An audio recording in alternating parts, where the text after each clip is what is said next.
Oh, cucumber soup. I happen to have Polish and German origins, and both sides used to serve this soup on a regular basis.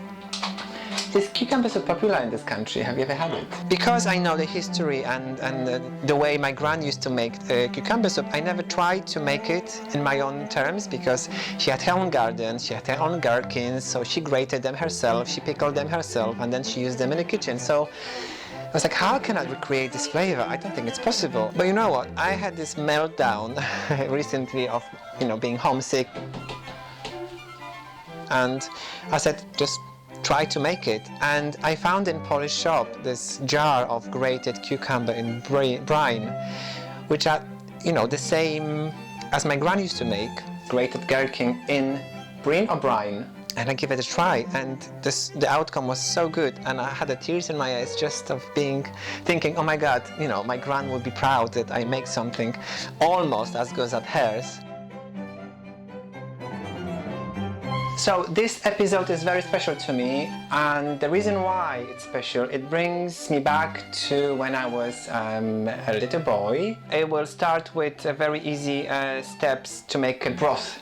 You make a broth from carrot, parsnip, celeriac, which is very underestimated veg in this country. I don't know why. It's great, it's healthy, it's not very strong flavor-wise, but it adds this hint of flavor, especially to the soup, which is cucumber.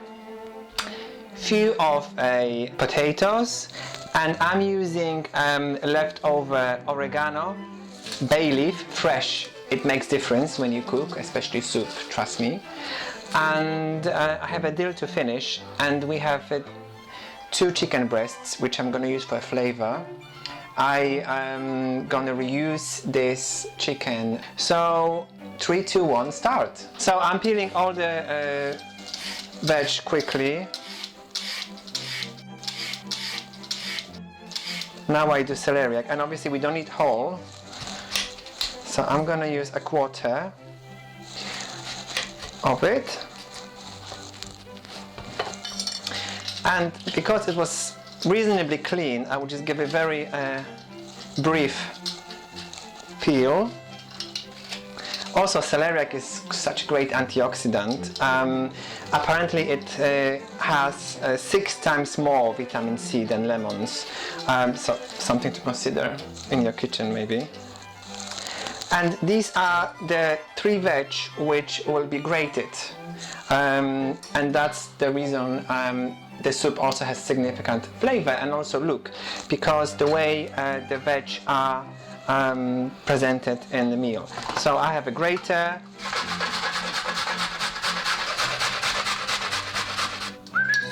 Hello, Zero. Recycled. And now I put everything straight into the pan or pot. This is pot.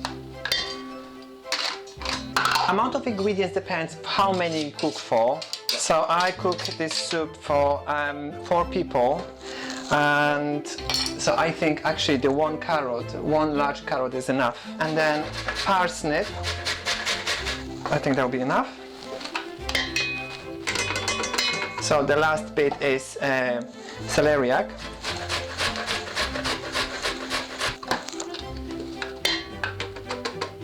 And now we have bay leaf. And now, to speed up the process, I boil the water. Meantime, I peel the patatas.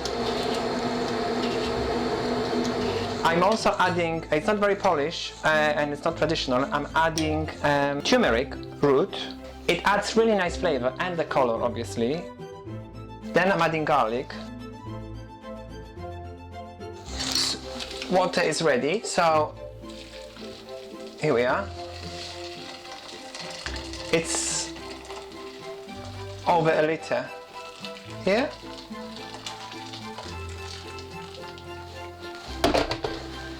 And now we put heat on, season the chicken.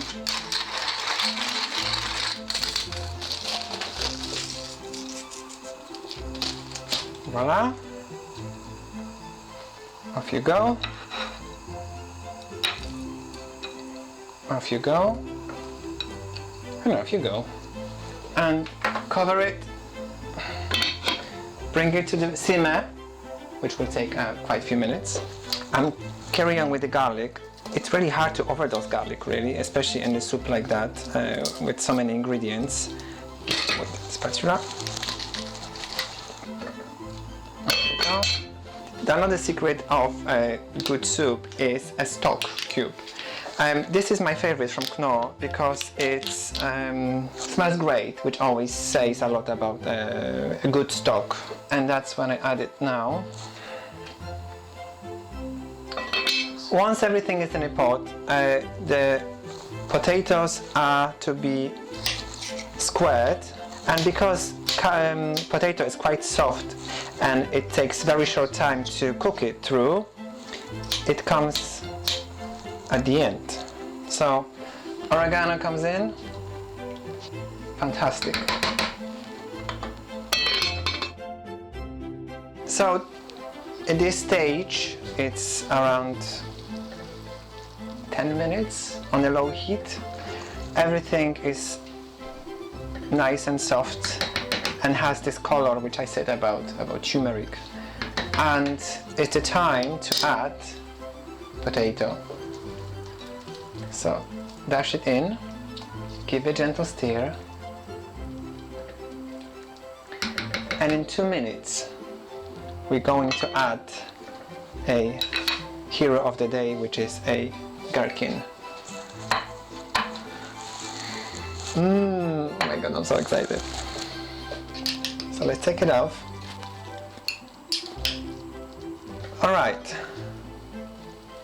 Before putting the cucumber, it's a good idea to take off the boiled chicken. It did its job. It looks great. This chicken will have a new purpose on the sandwich, which I'm going to show you. Just a couple of more minutes. So, soup is simmering, and that's the moment where we're adding all the cucumber goodness. Mix it together. It looks the way it's supposed to look. I mean, that's how I remember it. So bring it to the simmer, and whilst you bring it to the simmer, make a soup thickener, which is a spoon of flour, Zaro's toys as well in the background noise, as an entertainment, a little bit of boiling water,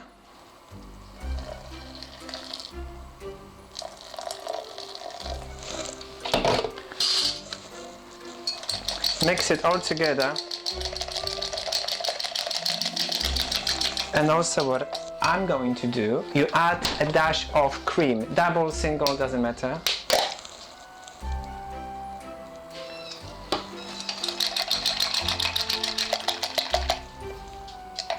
Was good to me. Here we are, soup bonanza, and let's add a little bit of boiling soup into the thickener. Again, to make sure that once you add it to the soup, it's nice and even. There's no temperature shock. And off we go.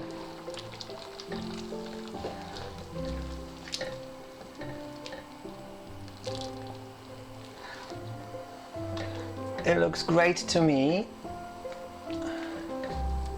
Smells even better. And I think brings me back to 1985. That's it. That's it. Ladies and gentlemen, I'm proud of myself. This is my surprisingly delicious cucumber soup.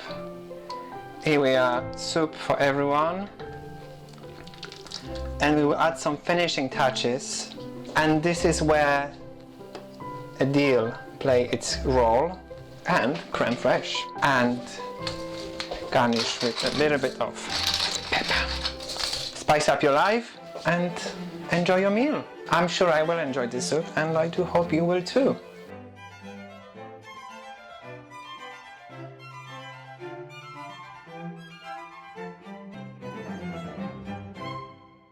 Thank you for watching the video, and if you like it, please subscribe, because we have a lot more for you coming up.